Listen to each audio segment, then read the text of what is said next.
Hey, Shalom Akim, Shalom, Shalom.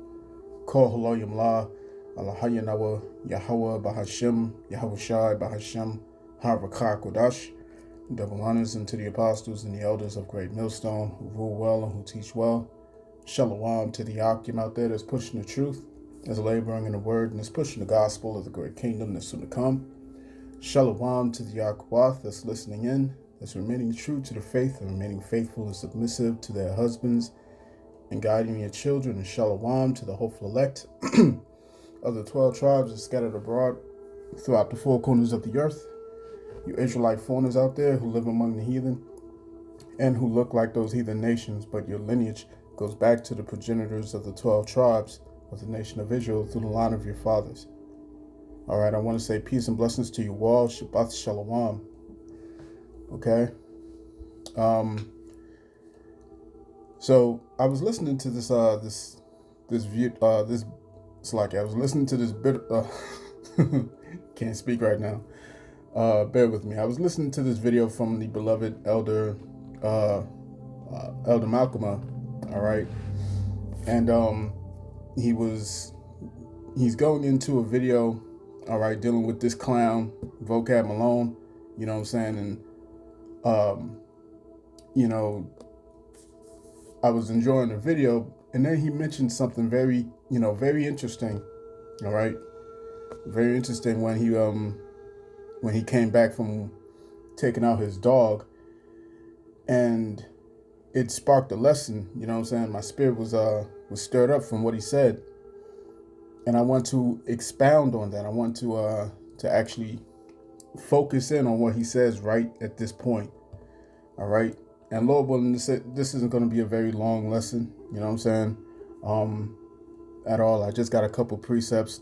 Of course, if the Spirit moves me to make it longer, then it's just going to move to make it longer. But Lord willing, it'll be straight, concise, straight to the point, you know what I'm saying, clear. So without further ado, let's listen to this video. And this is Elder Malcolm's video. One of his channels is called GMS Maccabean Spirit 144. There's no spaces in that. All right. You can see it right there on the screen. And then on top of that, it says YouTube changed the thumbnail to hide vocab. All right. So, yeah, let's listen in. All right. So, like I said, these people, they completely ignore prophecy, okay? And those men that are prophesying, well, guess what? Who they are? They're part of the very elect. Many of them are part of that 144,000. That's why they're doing what they're doing before they get the reward, before they get that change and become the judges. We have to learn, see, experience wickedness. This is part of our punishment so that we could actually be righteous judges. I found that, I was in the Marine Corps. And what I learned in my time in the military, because I was actually in the Army too. I was in the Marine Corps first, active duty, and then I was in the Army Reserve. And what I've learned, from those experiences, when it comes to leaders, that the best leaders were the best officers, that is, all right, were men who were enlisted first versus the spoiled suburban parents who could afford to send them to, college, the went to college route, what's that place? It leaves my mind right now. I can't believe West Point. The college guy, straight out of college, straight from the suburbs. Have never lived in the city. Don't really know what real life is about. Straight into the military, sheltered boy, and now you're a officer over men with zero experience. And so the best officers were men who came in enlisted, all right, served time with the enlisted people, and then took the test and became officers from within. Those always made the best officers, and those were always the men that were adorned by the soldiers, that they were more willing to follow and had more respect for. Because why? Because they knew the struggles and the difficulties of being enlisted. All right. And so the men of the Lord are being tried in that fire. You know, we experience sickness and oppression and all these the wickedness of the alphabet lifestyles, and, you know, your children being taken, and the constant wage garnishments and taxes, and just we get to see the pure wickedness, the genocidal nature of Edom, of those Amalekites over there in Western Asia. All right, we get to see the constant wars. And why? So that you actually know how to be a good judge. That's what it comes down to. Okay? So Revelation 7, 4 through 8 gives you the breakdown of who that 144,000, who those men from Jeremiah 28 and 8 are going to be, who those men from Ezekiel 34 and 31, that tabernacle of men, are the 144,000, Revelation 7 and 4. And I heard a number of them which were sealed, that was sealed, and 144,000 of all the tribes of the children of Israel. Not anyone who just goes to theologian school, who goes to a missionary, all right? Or you know, or go to a seminary is what I meant to say, a seminary school. Very good point. All right, very good point. And that's what I wanted to harp on with this. So let me get this started with a couple precepts. All right. Some precepts just came to mind. All right. But what was he talking about? He was talking about the role of leadership. All right, the role of leadership, and what the Lord is preparing his men for. All right. He's preparing his men to be leaders, to be rulers, not just over the planet, all right, but to be rulers over the cosmos. You see what I'm saying? Over the cosmos, over galaxies. You see what I'm saying? Rulers over different planets. You see? This is what the Lord is preparing his men for. All right? Because it all begins with the men. And, you know, he used the example of when he was in the military. All right. He was explaining how the men, okay, the men who became officers, all right, and they went through the trenches. They went through hardships. They went through the long terms of service. All right, getting it in the mud, fighting alongside their fellow servicemen. You know what I'm saying? Their fellow soldiers, their fellow brothers in arms, if you will, right? And then they go and they take the test and they become officers. You know what I'm saying? In in a higher ranking to lead other men. Okay, those men will respect him. All right, those men have a far more appreciation for that officer. But when you get somebody who comes in and he was sheltered, you know what I'm saying, he was pampered his whole life, and he never had to go through nothing, all right, and he just comes in and he becomes a higher ranking officer, and he's leading other men. You see what I'm saying? Who is this guy?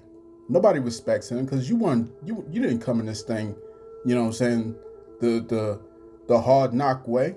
You know what I'm saying? You didn't come in this thing going through tests and trials and fightings. You know what I'm saying? Having to see your friend that was right next to you in your bunker being killed by bullets. All right, you didn't have to see all that. You came straight from the suburbs. You know what I'm saying? You came straight from college. You came straight from daddy's trust fund. You know what I'm saying? And you're a higher officer. You ain't got to get out there on the front lines and fight. All right?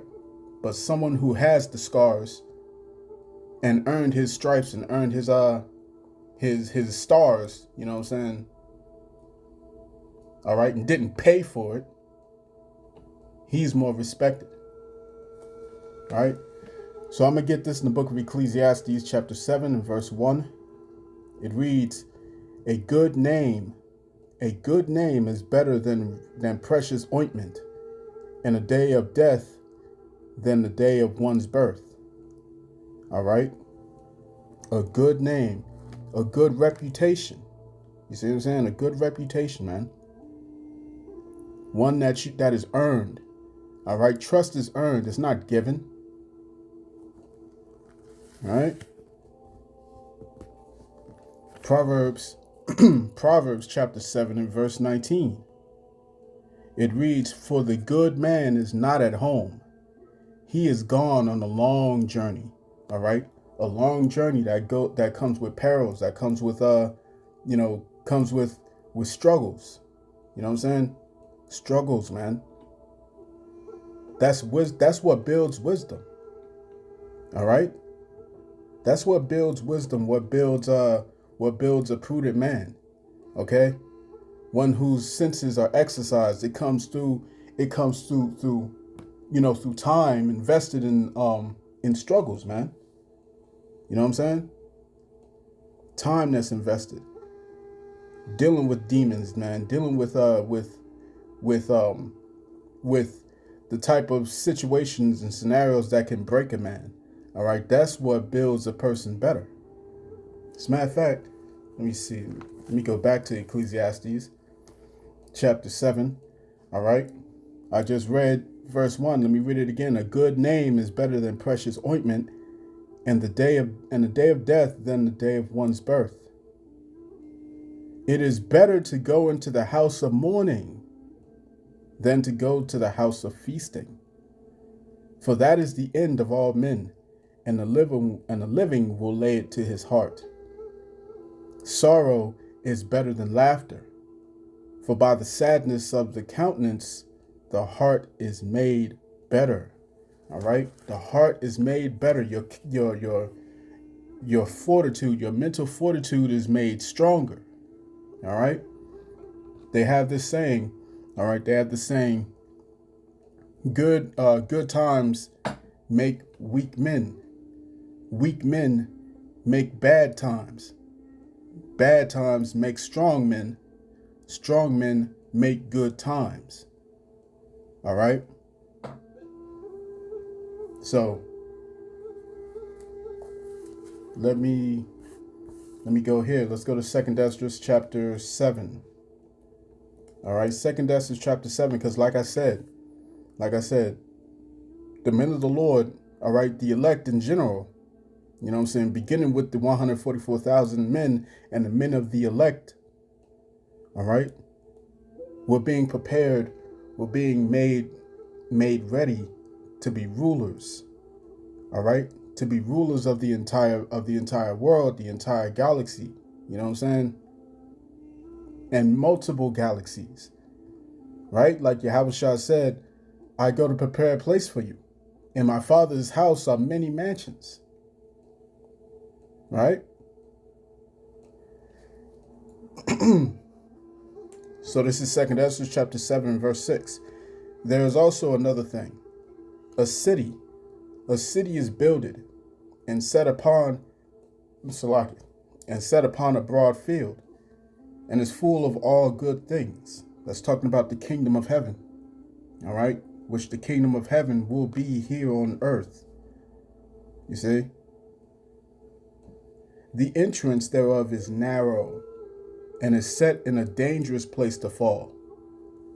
Like as if there were a fire on the right hand, and on the left a deep water, and one only path between them both, even between the fire and the water, so small that so small that there could but one man go there at once. If this city now be given unto a man for an inheritance, if he never shall pass the dangers set before it, How shall he receive this inheritance? You see what I'm saying?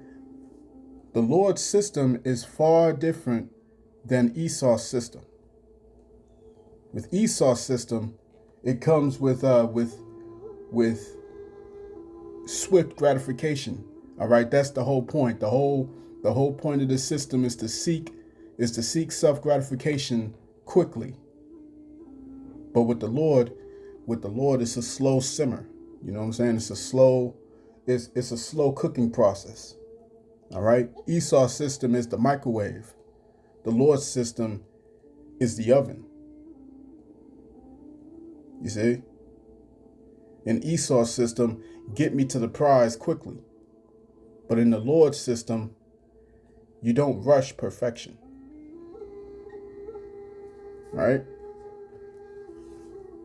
Verse 10, it reads, "And I said, It is so, Lord. Then said he unto me, Even so also is Israel's portion. Even so also is Israel's portion." The scriptures tell you plainly in the second chapter, 2 Esdras chapter 6, not second chapter, excuse me, 6th chapter. All right, let me fix that. It says plainly in 2 Esdras, the 6th chapter, all right, that the world was created for our sakes. Real quick, 2 Esdras chapter 6, verse 57. It reads, "And now, O Lord, behold, these heathen, which have ever been reputed as nothing, have begun to be lords over us and to devour us. But we, thy people, whom thou hast called thy firstborn, thy only begotten, and thy fervent lover, are given into their hands. If the world now be made for our sakes, why do we not possess an inheritance with the world? How long shall this endure?" You know what I'm saying? You Israelites, you so-called Negroes, Latinos, Native Indians, Hispanics, Seminole Indians, man, all right?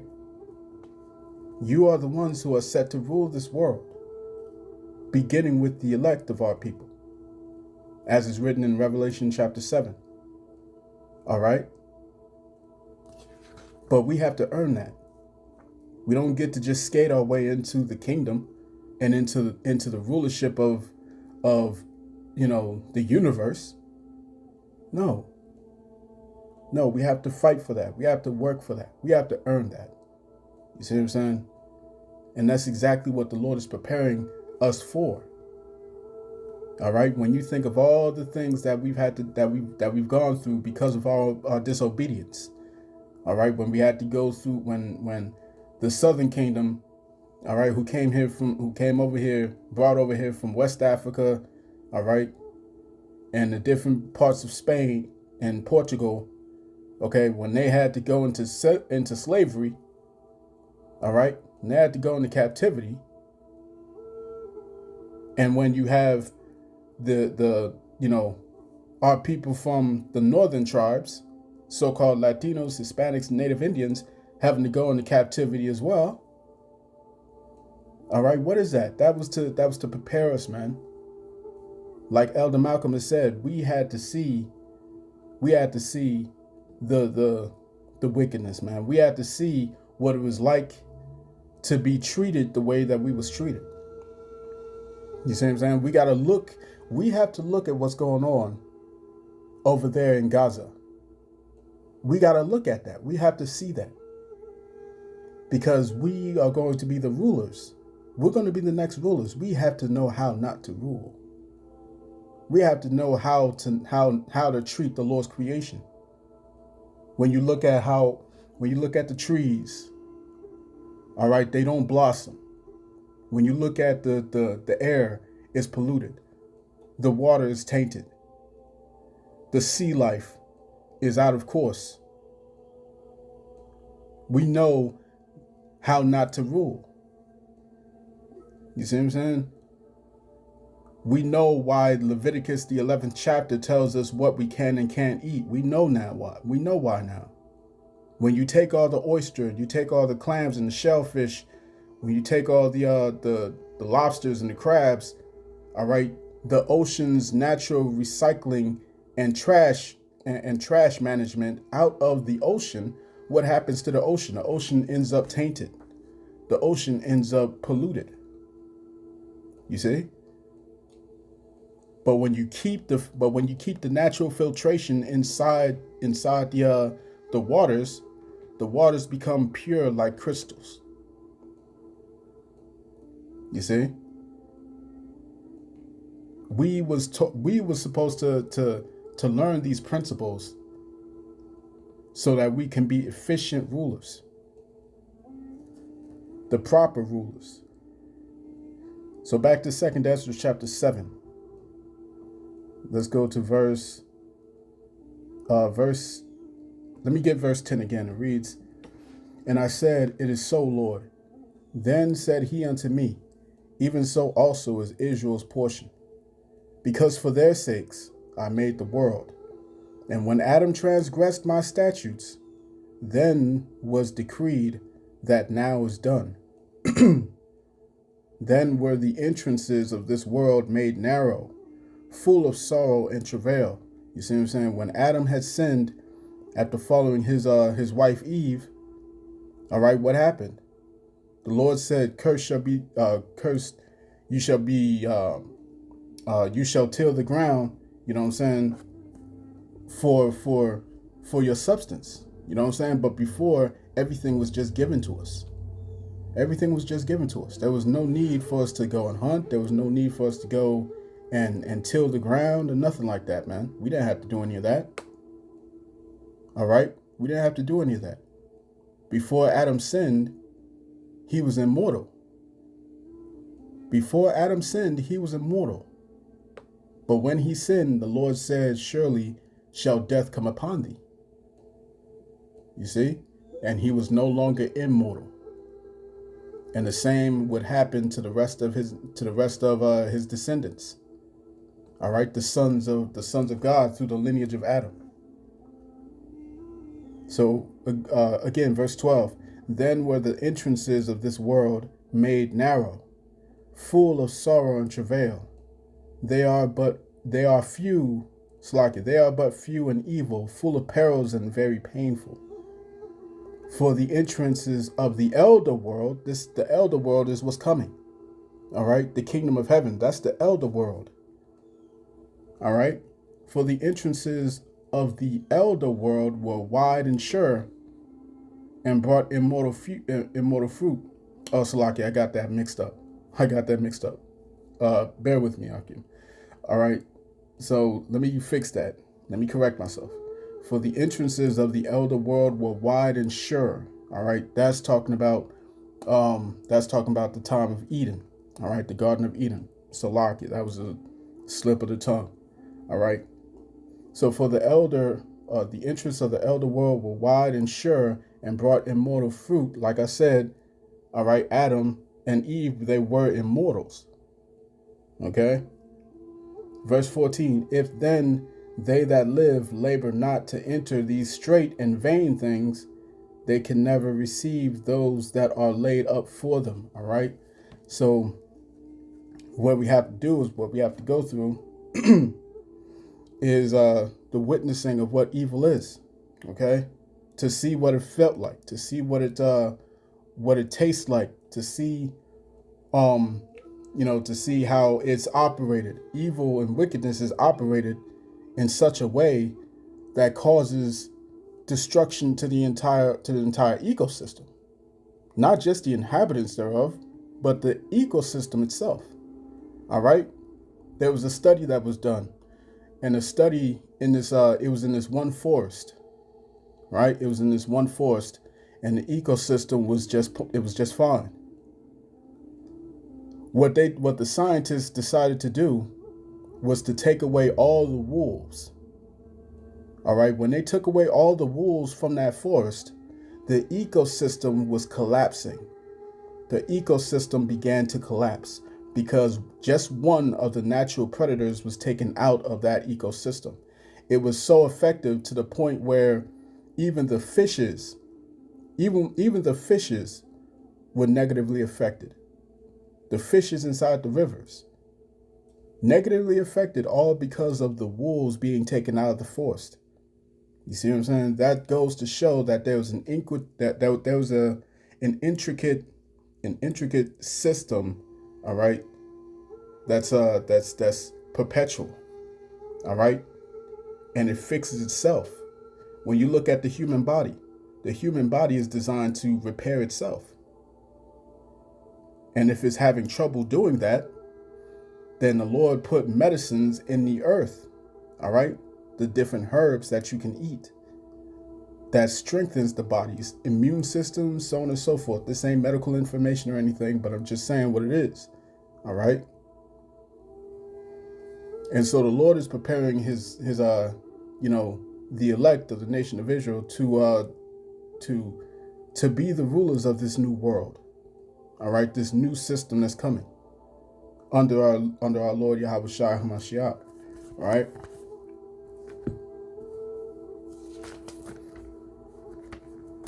So let me get this. Let's go to Deuteronomy.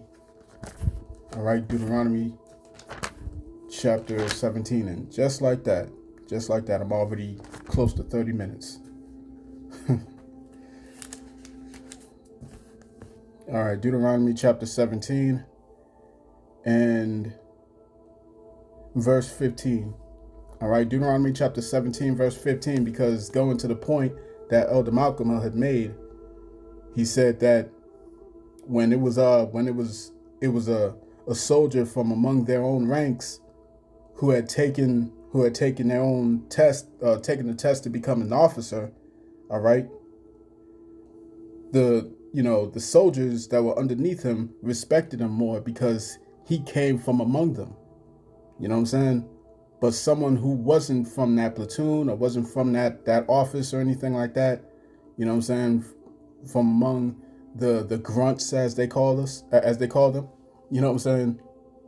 If it was just this dude that came out of nowhere, pampered and everything, and he just gets to be an officer, all right, nobody will respect him.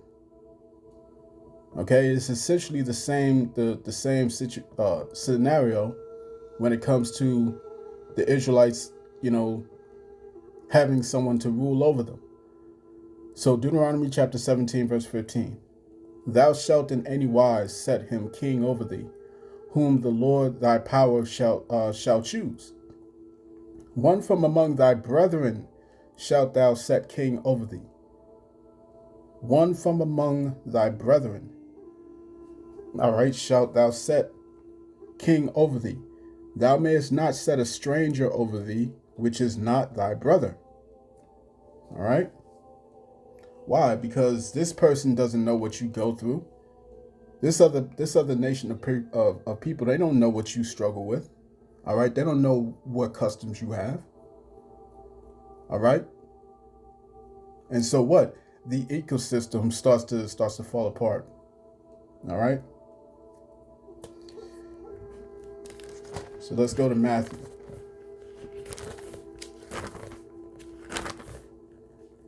All right, Matthew chapter 20. It's not 20. Salakia.